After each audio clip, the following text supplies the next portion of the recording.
बिस्मिल्लाहिर्रहमानिर्रहीम। इस वक्त हमारे सामने कुछ ये किन्नू के पौधे हैं और अभी जो महीना है वो जनवरी का आखिर चल रहा है।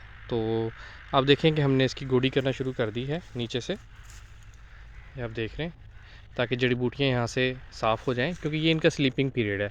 अब देखें फ्रूट ख़त्म हो गया, इस पे पत्ते भी तकरीबन इन्होंने गिरा लिए हैं और अब जिस तरह ही फरवरी स्टार्ट होगा तो इन्होंने नए पत्ते निकालना शुरू कर देने हैं। तो उससे पहले पहले इस स्लीपिंग पीरियड में हमने इसकी काट छाँट करनी है। जिस तरह ये सोक वगैरह है इसको हम निकाल देंगे, ठीक है, और इसकी शेप को बेहतर करेंगे। जो टेढ़े मेढ़े पत्ते या इसकी शाखें निकली हुई उनको काटेंगे, जो ज़्यादा नीचे झुकी हुई हैं उनको काटेंगे, ठीक है ना।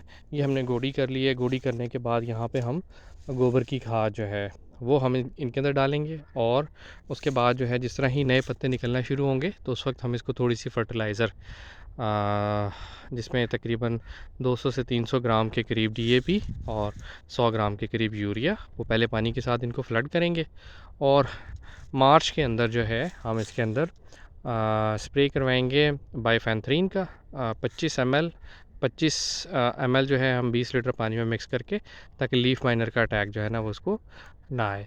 तो ये बड़ा इंपॉर्टेंट फेज़ होता है, क्योंकि इसके बाद फ्लावरिंग आनी है, फ्लावरिंग के बाद फिर उसने फल लेना है, ठीक है। तो उससे पहले पहले हमें इसकी तैयारी करनी पड़ेगी।